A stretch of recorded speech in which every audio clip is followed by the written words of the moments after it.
Olá a todos, sejam muito bem-vindos ao Terapia Cognitiva Podcast. Meu nome é Giovanni Perger, eu sou psicólogo e criei esse programa com o objetivo de discutir e divulgar temas de interesse de terapeutas cognitivos formados ou em formação. Esse e outros programas vocês podem encontrar no site www.tccparatodos.com. Olá, Bia, muito bem-vinda, bom dia. Bom dia. Queria te agradecer por estar participando do Terapia Cognitiva Podcast. Imagina, Giovanni, eu que agradeço, é um prazer, uma honra estar participando contigo desse projeto. Tá ótimo. Bia, então, o nosso tema de hoje é a terapia cognitiva em grupos. Então, a primeira coisa que eu queria te perguntar é o que é a terapia cognitiva em grupo? Na verdade, eu acho que a gente poderia iniciar, né, dizendo que, em termos de pressupostos teóricos iniciais, ela tem os mesmos pressupostos, os mesmos objetivos que a terapia cognitiva individual, que são os pressupostos de remissão, né, de sintomas e que os pacientes aprendam a manejar seus próprios pensamentos, sentimentos e comportamentos. No entanto, existem algumas características específicas que estão relacionadas diretamente aos fatores terapêuticos das intervenções em grupo, como, por exemplo, a possibilidade do paciente de instilar mais rapidamente a esperança no paciente, desenvolver a coesão grupal, ter a oportunidade objetiva de ter uma visão mais normalizadora do seu próprio transtorno ou da sua dificuldade, uma vez que ele tem a oportunidade de ver como outras pessoas enfrentam o sintoma ou a dificuldade que ele também está enfrentando. Então, essas talvez sejam as questões mais importantes em termos de diferenciação da TCCG para uma TCC individual. Então, Bia, tu comentou a respeito dos diferenciais da terapia em grupo, e uma coisa que eu já observei é que é comum o uso de coterapeuta junto com o terapeuta. Poderia explicar um pouquinho a relação entre os dois e qual que é o papel de um e qual que é o papel de outro? Claro. Na verdade, eu acho que isso é super importante em termos de diferencial, porque a literatura indica que o ideal é que tu trabalhe com pelo menos 2 terapeutas dentro de um setting de TCCG. Em termos de características, a responsabilidade principal durante a sessão vai ser do terapeuta principal. Então, ele que vai dar o andamento, ele que vai cuidar para que a sessão não perca o seu foco, o próprio tratamento tenha uma sequência coordenada. E o coterapeuta dentro da sessão terá a função de ser um segundo par de olhos e ouvidos, como a literatura coloca, né? De observar a parte mais processual, de dar apoio ao terapeuta.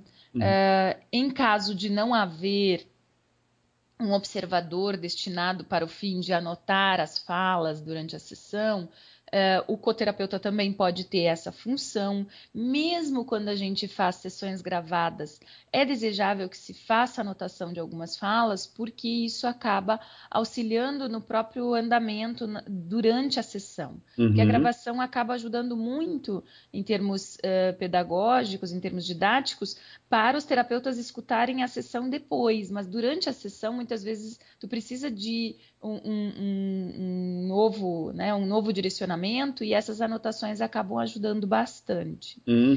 Fora da sessão, Giovanni, o terapeuta e o coterapeuta, eles, na verdade, a literatura indica que eles não devem ter diferença. que ambos Uhum. devem participar da proposta do programa, da organização, da avaliação, da discussão e preparo de cada uma das sessões, Uhum. justamente para que um possa fazer esse papel de auxílio e de apoio ao Uhum. outro. Uhum. E, Bia, eu não sei se eu estou entendendo corretamente, eu gostaria que tu me corrigisse se for o caso, mas pelo que eu entendi, faz parte integral do processo de tratamento que terapeuta e coterapeuta conversem e discutam no intervalo entre as sessões. Eu Sim, entendi assim? exatamente. É exatamente isso. Na verdade, esse equilíbrio de papéis, de discutir, de apontar um ao outro, né? O que talvez não tenha corrido tão bem na sessão, ou qual dos pacientes talvez numa próxima sessão mereça mais atenção individual, porque o processo de TCCG também passa por esse movimento.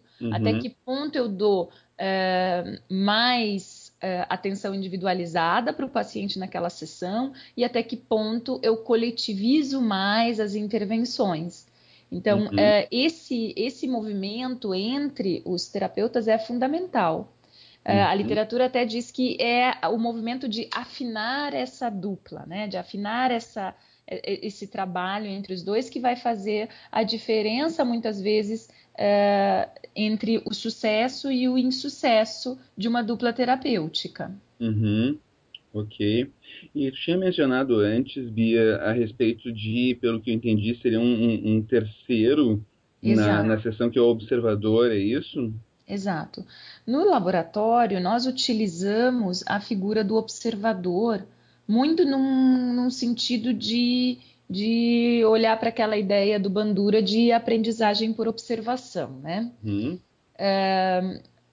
A gente percebe, e a literatura também indica isso, que existem várias habilidades que um terapeuta de grupo precisa ter e que muitas vezes são habilidades que a gente precisa ir adquirindo em uma escala crescente. Uhum. Então, a possibilidade de ter o papel de um observador, que é aquele com menos, em geral, com menos experiência e que entra dentro do setting, direcionado para observar e para fazer anotações, e na Uhum. verdade para ter a vivência grupal, mas ele não tem responsabilidade sobre intervenções ou até sobre proposições, mas também participa do planejamento das sessões, isso acaba sendo uma oportunidade de aprendizagem para o terapeuta iniciante Uhum. diferenciada.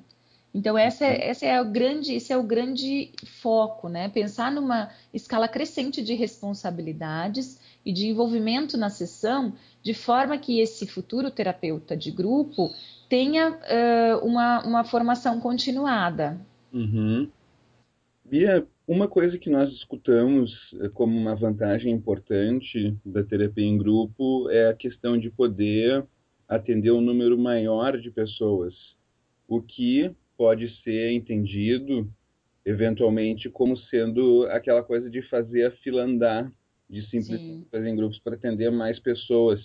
Nesse sim. sentido, a dúvida é: existem indicações específicas da terapia cognitiva em grupo?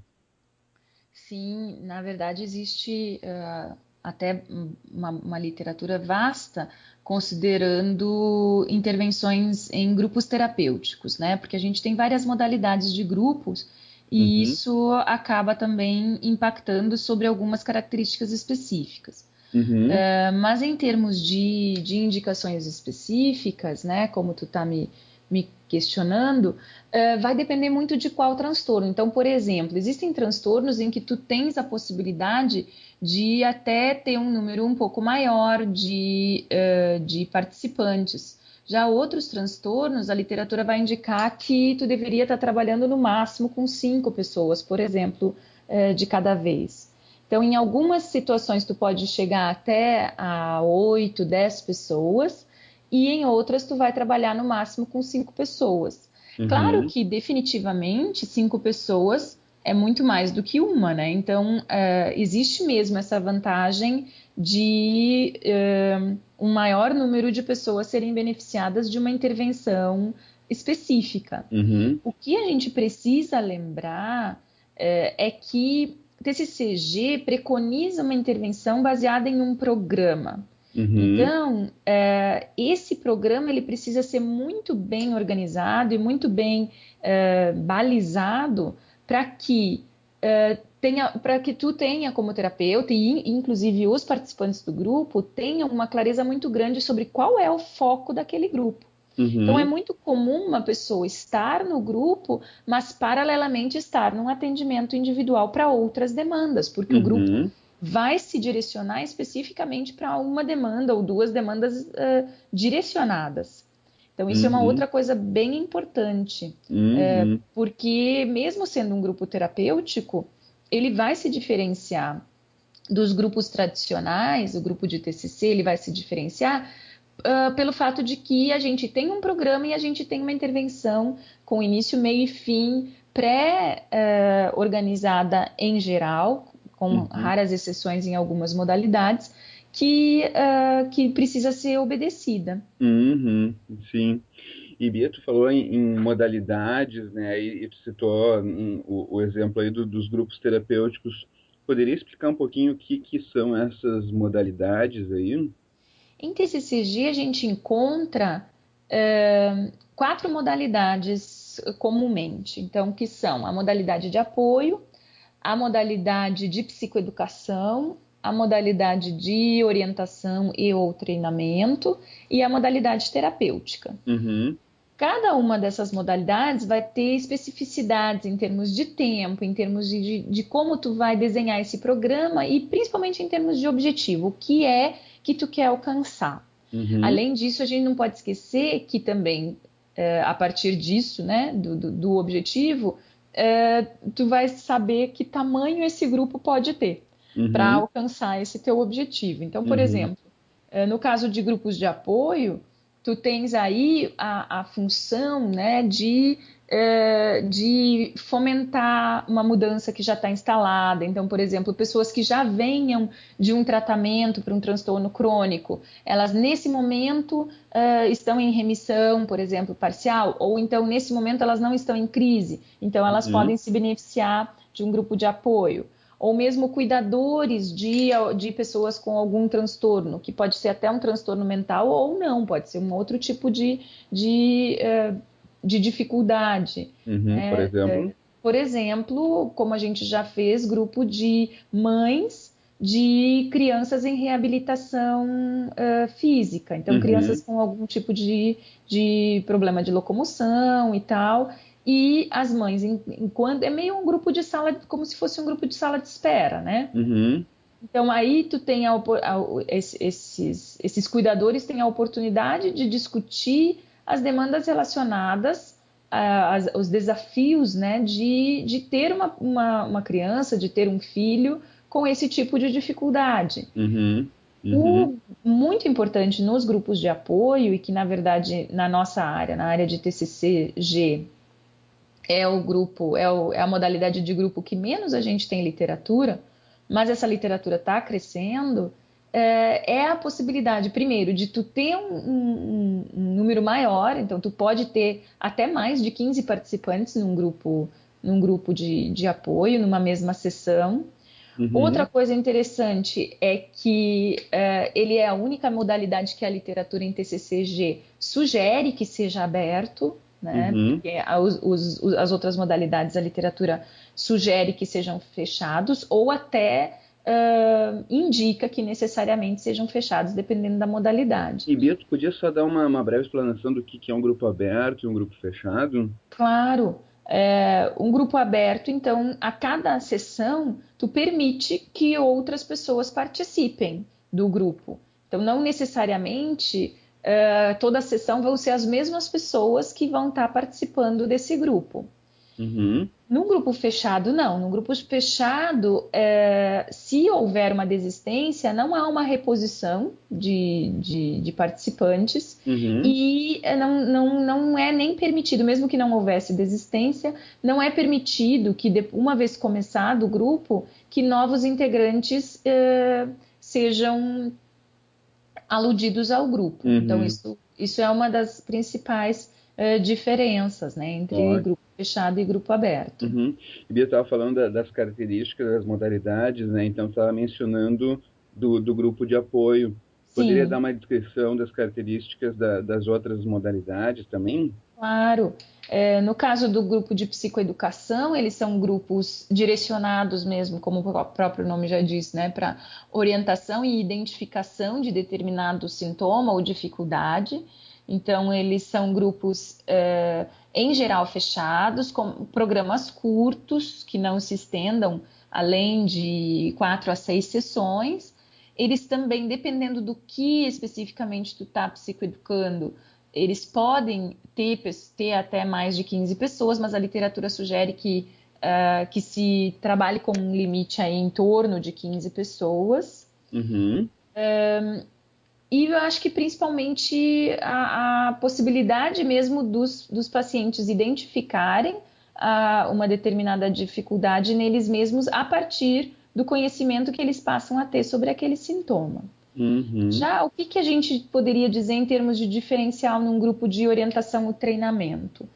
A gente vai ter, obviamente, essa fase de psicoeducação, mas necessariamente eu costumo dizer que um grupo de orientação ou treinamento, ele precisa passar pelo corpo, ou seja, Uhum. tu precisa treinar, tu precisa objetivamente fazer dramatizações ou ter tarefas de casa em que esses sujeitos vão realmente ensaiar as possibilidades de resolução daquele problema, né? Uhum. Mas ele ainda é um grupo de tempo menor do que o de intervenção. Então, esse treino, em geral, ele não é um treino tão longo e ele já é indicado também para um número menor de participantes. Então, a literatura sugere que se trabalhe em torno de 12 participantes aí nessa modalidade. Uhum. Em termos dos grupos de intervenção, então são, na verdade, a grande maioria da literatura, né, o grande escopo da literatura para TCCG está dentro dos grupos de intervenção, que Uhum. aí vai ser a nossa modalidade onde a gente vai ter a psicoeducação, onde a gente vai ter treinamento também dessas habilidades, mas vai também passar muito pela questão da reestruturação cognitiva, da importância de ter novas formas de interpretar e sedimentar essas novas habilidades que estão sendo adquiridas. Uhum. E, obviamente, aí tu vai precisar entrar com as técnicas que são típicas de tratamento para aquele transtorno. Então, Uhum. só que adaptado, obviamente, à situação de grupo. Sim. A literatura indica aí que tu nunca exceda 10 pacientes nesse tipo de modalidade e que tu tenha no mínimo 12 sessões de intervenção, sendo Uhum. que vários dos protocolos hoje já sedimentados na literatura vão trabalhar aí com 16, 20 sessões de intervenção em grupo. Uhum. Bia, uma coisa que eu reparo, não sei se isso também está presente na realidade na qual tu trabalha, mas em diversos locais que eu tive contato como supervisor de estágio, eu reparei que uma dificuldade bastante frequente envolve o engajamento dos participantes no grupo, com Sim, relato de bastante faltas sim, e com relação ao grupo fechado, principalmente os grupos de intervenção, isso representa um problema. Então, sim. eu queria saber se isso faz parte da tua realidade também e, principalmente, que estratégias que tu usa para contornar essa dificuldade. Acho que hoje a gente pode dizer que no laboratório é nosso maior desafio. Uhum. A adesão, né? A manutenção das pessoas ao longo de todo o programa. Uhum. Realmente a gente tem uma diminuição de participantes ao longo dos grupos, alguns mais, outros menos.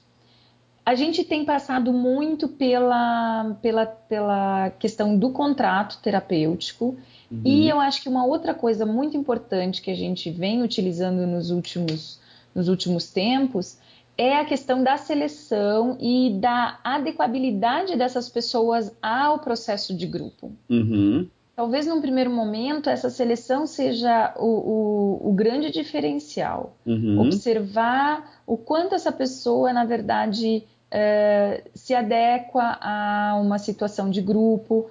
Na entrevista, muitas vezes a gente já vê alguns indicadores disso.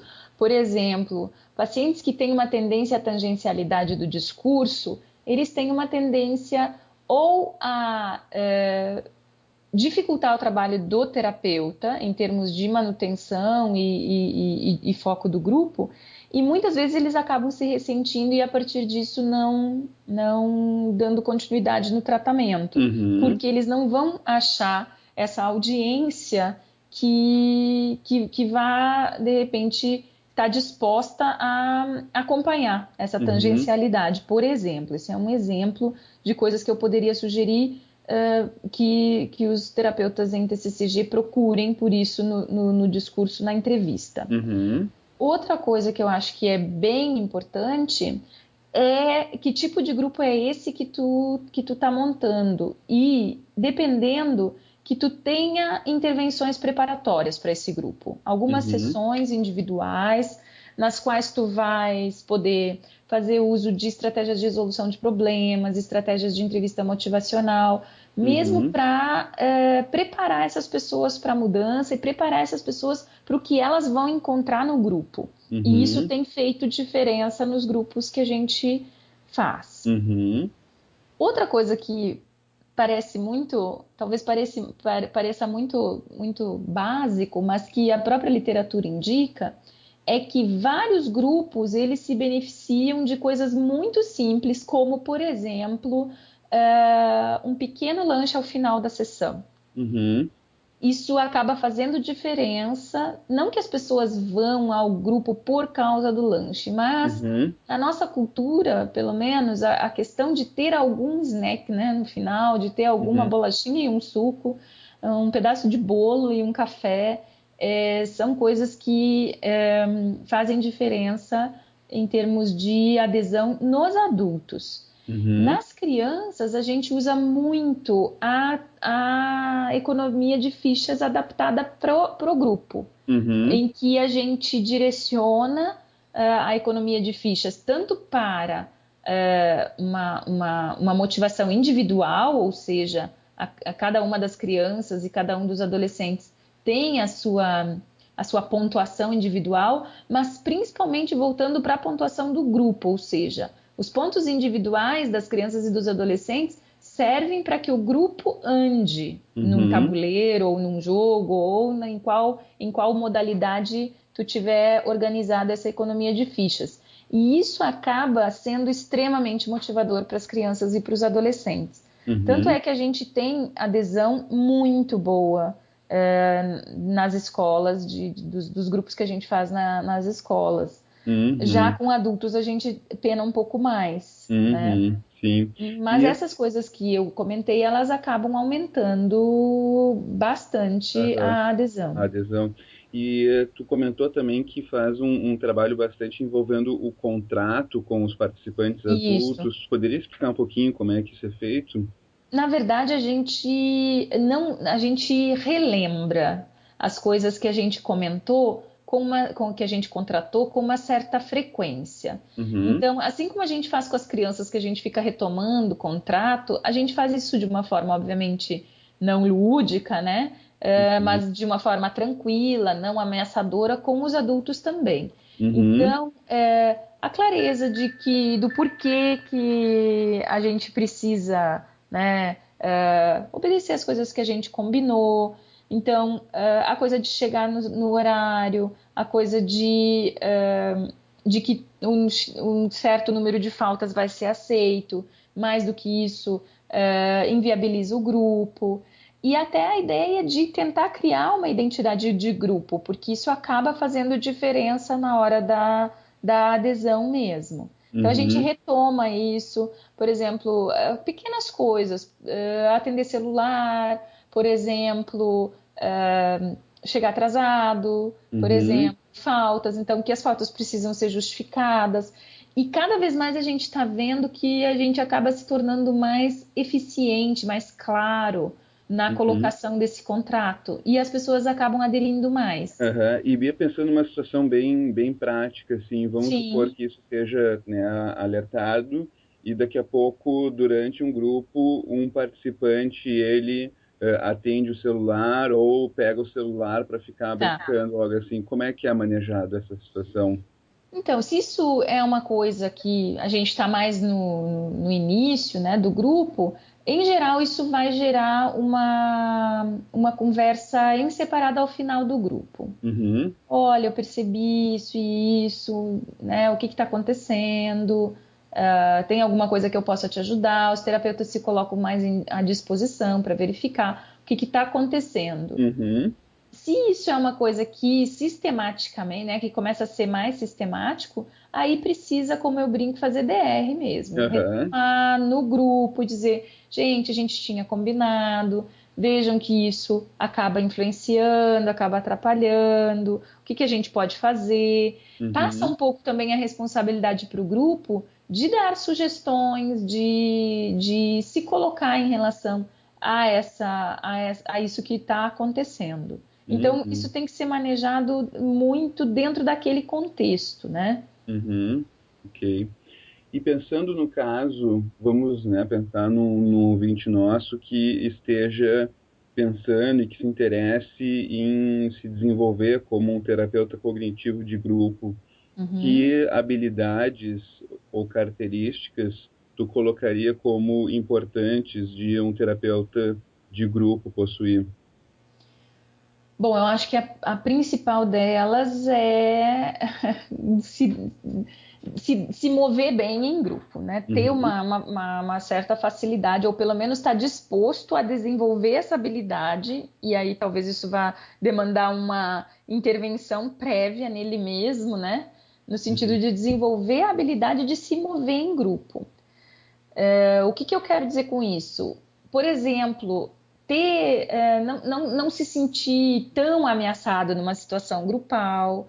Por que uhum, tão ameaçado? Porque a gente sabe que na inexperiência a gente tem uma tendência a se sentir um pouquinho mais ameaçado com tudo aquilo que é novo. uhum, Mas que eu consiga manejar essa situação. Então, a questão de se colocar, né, na situação grupal, conseguir se colocar na situação grupal, é um pré-requisito importante, ou que o terapeuta já tenha, ou que ele esteja disposto a desenvolver previamente, né? uhum, Outra coisa, eu acho que é muito importante a clareza de que eu preciso estar atento à estrutura. uhum, Numa intervenção em TCCG, a estrutura ela é ainda mais importante do que numa intervenção individual, na minha percepção, uhum, porque a gente tem um tempo bem limitado, o contrato é um contrato em geral com dia e hora marcado para terminar, né? uhum, Aquele grupo, independente dos resultados que ele obtiver, ele vai acabar acabando naquele tempo. Então, eu uhum, preciso estar muito atenta em relação à questão da estrutura. uhum, Então, eu ter facilidade em seguir uma estrutura, eu ter tranquilidade para dar e receber feedback, são coisas bem importantes também que um terapeuta de grupo precisa ter. uhum, ok, Acho que basicamente essas seriam as principais coisas diferenciais, porque as outras, na verdade, são habilidades que a gente precisa ter em TCC em geral, né? uhum, Por por exemplo, exemplo, ter uma postura socrática, né? Ter uma postura de uma descoberta guiada, não esperar que eu vá dizer ao meu paciente o que ele precisa concluir, sim, saber fazer as perguntas, saber liderar ele, né? No uhum, sentido de que ele identifique essas coisas, né? O conhecimento técnico, então ter um conhecimento respaldado sobre aquele sintoma que eu estou me propondo a tratar. Então, essas acho que já são características que eu preciso ter, independente de se vai ser numa modalidade individual ou numa modalidade de grupo. Uhum. Uma postura baseada em evidências, né? Uma postura de realmente me direcionar para o que as evidências mostram sobre aquele sintoma, sobre aquela dificuldade que eu estou me propondo a tratar. Uhum. Ok.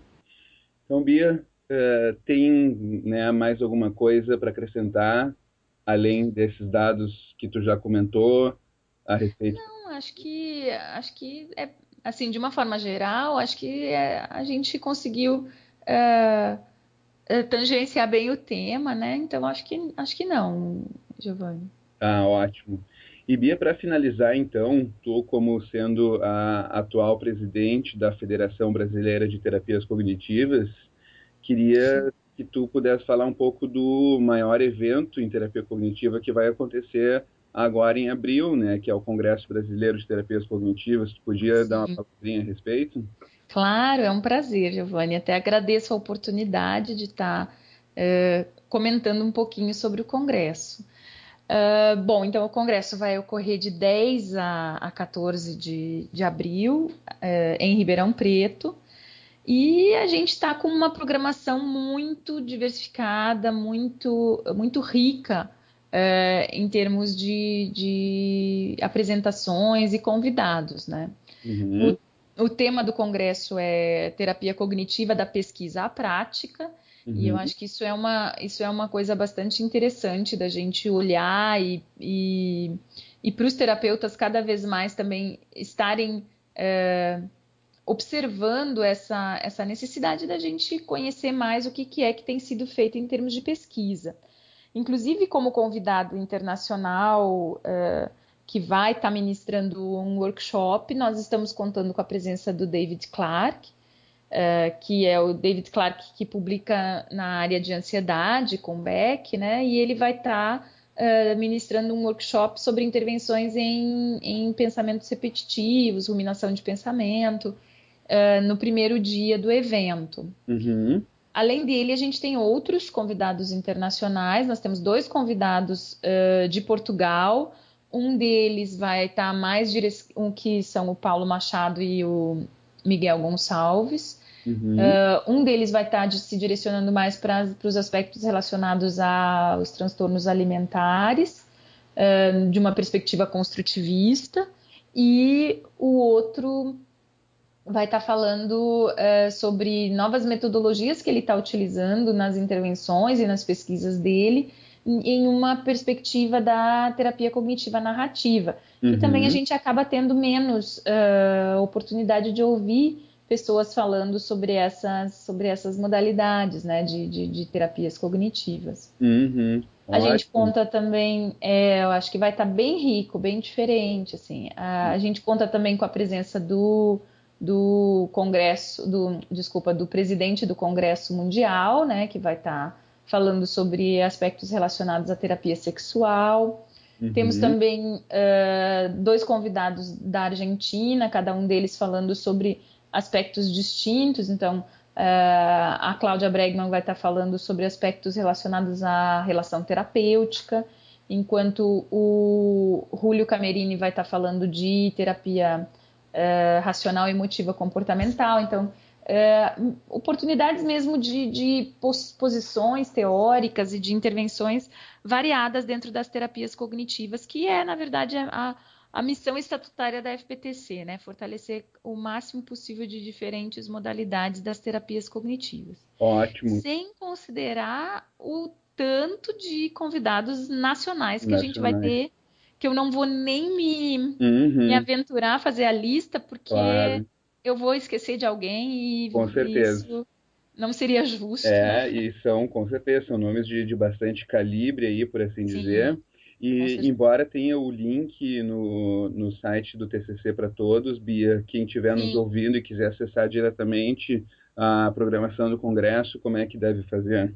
Então é cbtc.fbtc.org.br sem www na frente. Aham, pode repetir mais uma vez? cbtc.fbtc.org.br. Uhum, Lá já temos lá a programação quase toda. Todo dia ela está sendo atualizada, porque todo dia trabalhos estão sendo inseridos, né? Porque a gente está na fase agora de conclusão do programa e da grade horária das atividades do Congresso.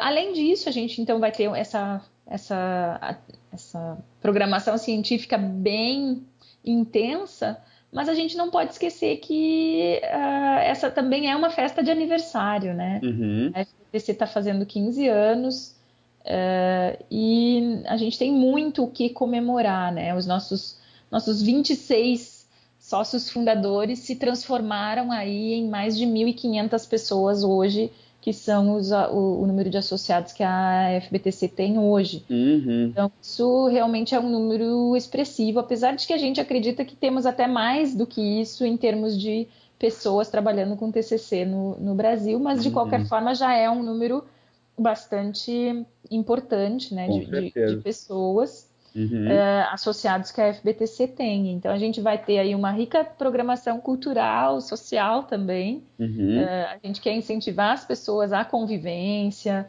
a trocas de experiências, para que a gente fortaleça cada vez mais, né, as terapias cognitivas aí no Brasil. Ótimo. Então tá, Bia, muito obrigado pela tua participação. Tenho certeza que os nossos ouvintes vão se beneficiar muito por terem aí escutado a tua experiência e certamente indo no congresso vão ter uma oportunidade de conhecer ainda mais aí sobre as terapias cognitivas. Eu que agradeço, Giovanni, a oportunidade. Quero te parabenizar por esse projeto. Acho que a gente tem muito a ganhar com esse projeto que tu está lançando. Parabéns pela iniciativa e agradecer a oportunidade. É uma honra, né, até estar fazendo essa abertura contigo. Acho que é uma deferência muito importante, né, considerando a nossa longa história aí já de interações, né? E agradecer muito essa oportunidade e desejar que as pessoas aproveitem essa oportunidade que tu está dando a partir desse projeto do TCC para Todos. Então tá, ótimo, Bia. Um beijão para ti então. Tchau, tchau. Um beijo, tchau.